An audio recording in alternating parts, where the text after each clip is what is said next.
Once upon a time, in a quiet little town named Willowbend, there lived a boy named Arin. Arin was 9 years old, small for his age, with bright eyes and hair that always looked like it had just fought with the wind. What made Arin different from everyone else in his town was simple. He loved books more than anything in the world. Books were his best friends. While other children ran around the playground, played cricket in the dusty fields, or rode their bicycles through the narrow lanes, Arin preferred to sit under his favorite oak tree with a book open on his lap. He loved adventure stories, especially the ones filled with talking animals, brave knights, and secret doors. But there was one thing Arin loved even more than reading books. He wished he could talk to books. He didn't mean talking about books. No, he wanted the books themselves, the pages, the ink, the characters, to speak back to him. He imagined how wonderful it would be if the heroes in the stories could answer his questions or tell him secrets that weren't written down. One rainy afternoon, when thunder growled softly from far away, Arin walked into the old town library. The building itself looked ancient, with tall windows and shelves that reached the ceiling like towers of wood. Everyone called it the Whispering Library, because sometimes, when the wind blew through the windows, the pages rustled as though the books were whispering to each other. Arin loved that. Inside, the librarian, Mrs. Fern, smiled at him as he entered.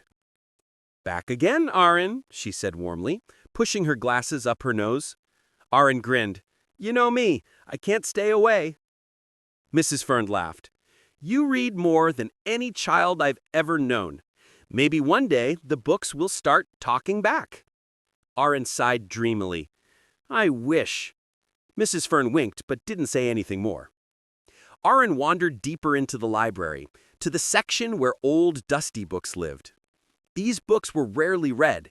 Some were so old that their covers had faded and their pages had turned the color of dried leaves. Arin gently pulled out a thick book with a dark blue cover. There were no pictures on it, no title either.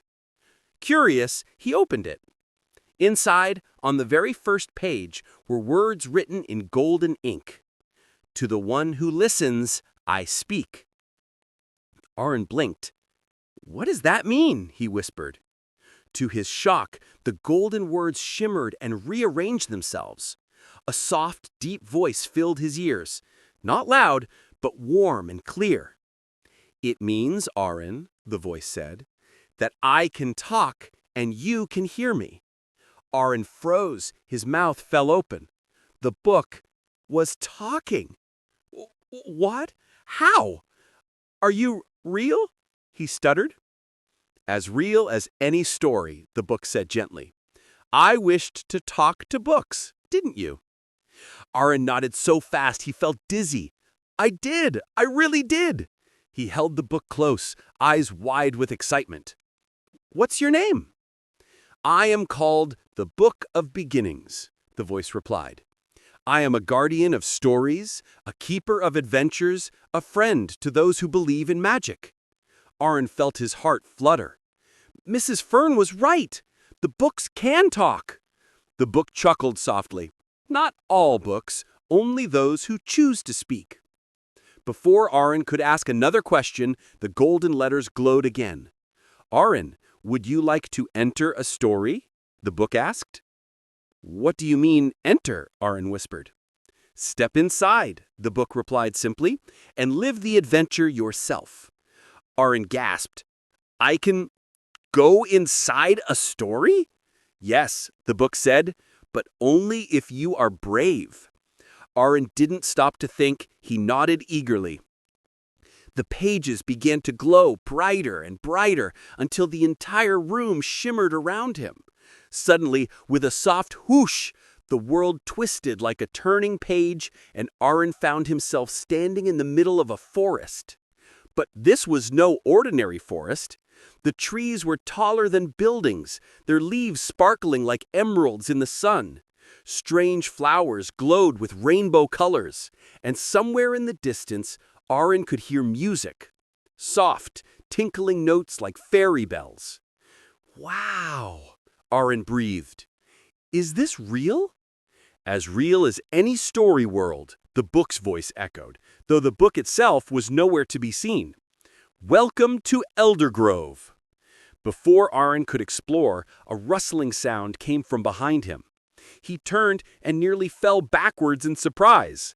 A fox, purple in color, was wearing a tiny vest and glasses perched on its snout. "You're not from around here," the fox said, adjusting his glasses. You talk," he stammered. "Of course I talk. Everyone talks. Except rocks. They're terrible conversationalists." Arin giggled nervously. "Who are you?" "I am Scribblefox, librarian of Eldergrove. And you, young human, are in quite the bit of trouble." "Trouble?" Arin repeated. "But I just got here." Scribblefox sighed dramatically. "Yes, and you arrived at the worst possible moment. The ink thief is loose." "The ink thief?" Arin asked. "The villain who steals ink from stories," he explained seriously. "If he drains enough ink, the story world collapses. Characters fade, adventures vanish, everything becomes blank." Arin gulped. "That sounds terrible." "It is," the fox said. "And, according to every prophecy and riddle in our archives," he pointed a paw at Arin, "you are the one who must stop him." "Me? But I'm just a kid." "Exactly," said Scribblefox. "Kids are the bravest type of human. Everyone knows that." Arin paused. "Well, I guess I want to help. I can't let the story disappear." "Good." Scribblefox clapped his paws. "Follow me." They ran through the sparkling forest, dodging roots and leaping over streams that glowed like liquid silver. Finally, they reached a dark cave, covered in twisting vines. "Ink thief's lair," Scribblefox whispered. "Be careful, he's sneaky." Arin nodded. His heart pounded, but he took a deep breath and stepped inside. The cave was cold, quiet, and filled with shelves. Shelves covered in ink stolen from countless stories. In the far corner, a tall shadow moved. Arin gasped. The ink thief stepped forward, a figure made of swirling black smoke with eyes like dripping ink.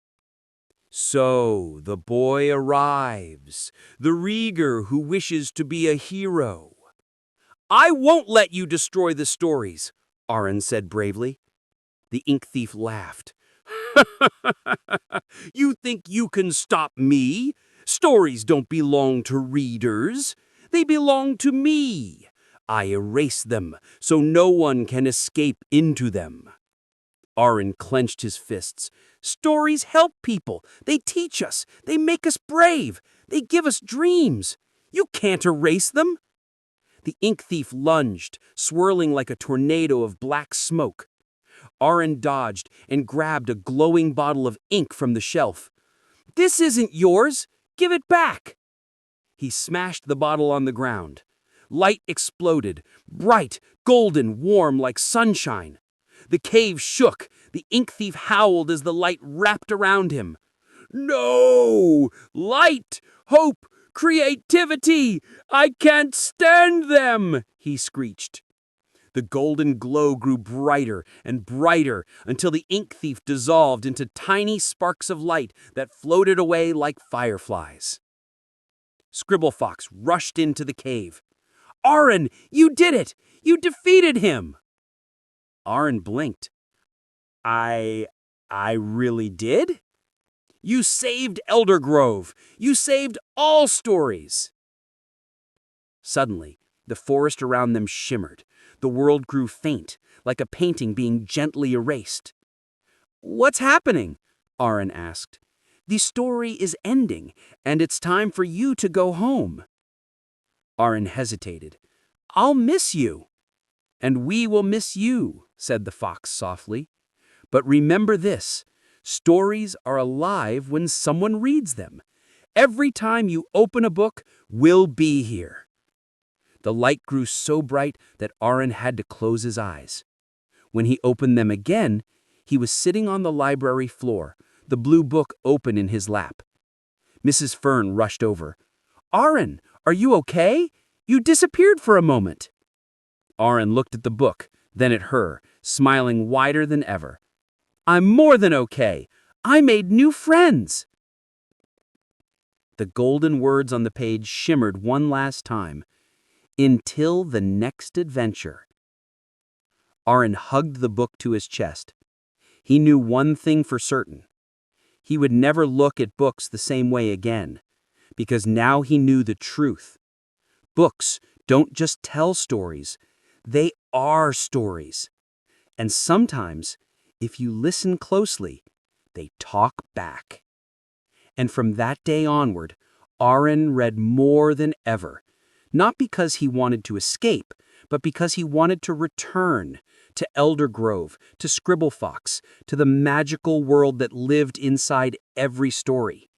Because Arin was no longer just a boy who loved books. He was the boy who talked to books.